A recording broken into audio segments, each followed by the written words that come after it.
ভিভানকে নিয়ে প্রত্যেকদিন আমাদের একবার না একবার ঘুরতে কিন্তু বেরোতে হবে। যেহেতু ছোট মানুষ, আমরা বড়রাই কিন্তু বেশিক্ষণ ঘরের মধ্যে থাকলে ভালো লাগে না। তাহলে ও তো ছোট মানুষ, ওকে আর কি বলবো। তো যেহেতু ভিভান আজকে সারাদিন ঘরের মধ্যেই ছিল, ঘর থেকে একদমই বেরোয়নি, সেই কারণে সন্ধেবেলায় গৌতম বলল চলো আমার হাঁটাও হয়ে যাবে, এর সঙ্গে তোমাদের একটুখানি ঘোরাও হয়ে যাবে।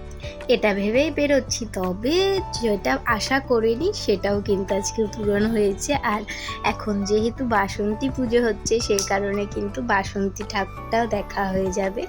আর আজকে আমাদের ঠাকুর দেখতে যাওয়ার কিন্তু কোনো প্ল্যান ছিল না। ওই আমরা টোটোতে উঠতে উঠতে, একজন মহিলা টোটোতে ওঠে বয়স্ক, তো সে ওই ঠাকুরটা দেখতে যাচ্ছিল। হঠাৎ সাডেনলি গৌতম প্ল্যান চেঞ্জ করলো যে চলো তাহলে আমরাও ঠাকুরটাকে দেখে আসি।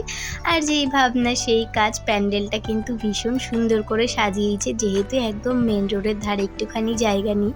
তবে ঠাকুরটা কিন্তু অপরূপ সুন্দর, যেমন কালার কম্বিনেশন দেখতে ভীষণ সুন্দর লাগছে। দেখো ক্যামেরায় তো সমস্ত কিছু ঠিকঠাকভাবে দেখানো যায় না, তোমরা যদি একবার পারো অবশ্যই দেখে যেও, ভীষণ ভালো হয়েছে। আর এটা হচ্ছে ওই শ্যামল কুমার মোদকের একদম সামনে।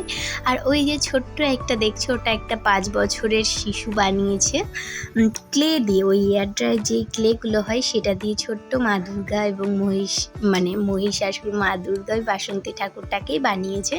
তো ঠাকুরটা কিন্তু দেখতে ভীষণ সুন্দর। এদিকে ভিভানকে একটুখানি বসিয়ে দিয়েছি নম করার জন্য।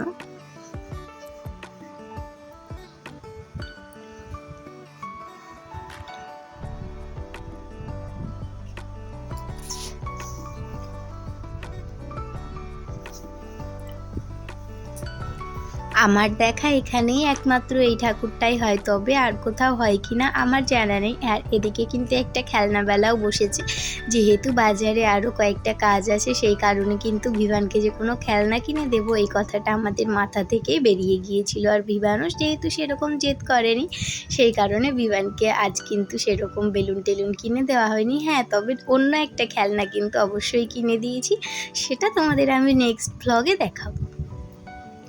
আর এরপর ওই মাছের খাবারের দোকানে ঢুকেছিলাম। আর আমরা বাড়ির সামনে যেইখান থেকে মাছের খাবারটা নিই না, মাছ এবং পাখির খাবার, তো সেই দোকানটা কয়েকদিন ধরে বন্ধ, এবং সামনে দেখলাম নোটিশ টাঙানো আছে যে কয়েকদিন আরও বন্ধ থাকবে।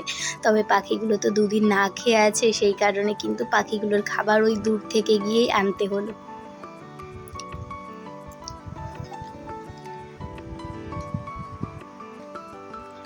ভিভানের টাকলা হওয়ার পর এটা কিন্তু আমার প্রথম ভিডিও। ভিভানকে টাকলা করে আমি ভেবেছিলাম অদ্ভুত লাগবে, তবে বিশ্বাস করো আমাদের কিন্তু একদমই অদ্ভুত লাগছে না, পুরোপুরি সেমই লাগছে। ওই আগে চুলটা ছিল, এখন চুলটা নেই। আগে চুলটা বাঁধতাম, এখন চুলটা বাঁধতে পারি না, এই যা তফাৎ। এরপর মিষ্টির দোকান থেকে ভিভানের জন্য মিষ্টি নিয়েছিলাম। আর তারপর যাচ্ছি কিন্তু একটুখানি রুটি নিতে, যেহেতু আমার নার্ভের ব্যথা আছে হাতে, সেই কারণে আমি কিন্তু রুটি করি না। রুটিটা আমাদের প্রত্যেক দিন বাজার থেকেই কেনা হয়, আর এই দোকান থেকে আমরা প্রত্যেক দিন রুটি কিনি। তো রুটি কিনে মাঠের মধ্যে গৌতম গেল হাঁটতে, এদিকে আমি ভিভানকে একটুখানি খেলছিল। ভিভানের জন্য খেলনাপাতি নিয়ে গেছিলাম, তবে সেগুলো দিয়ে ভিভান খেলেনি। এরপর ভিভানকে ওই মিষ্টিটা খুলে দিয়েছিলাম, ভিভান খাচ্ছিল। আর তারপর ভিভানের জন্য খেলনাপাতি কিনে নিয়ে, নিজের জন্য কিছু খাবার কিনে নিয়ে বাড়ি চলে এসেছিলাম। তো এই ছিল টুকটাক আমার আজকের ভ্লগ। কেমন লাগলো জানাতে ভুলো না কিন্তু। দেখা হবে পরবর্তী কোনো ভ্লগে। তোমরা প্রত্যেকেই ভালো থাকো, তোমাদের প্রত্যেকের সঙ্গে আমার গল্প হতে থাকবে। বাই।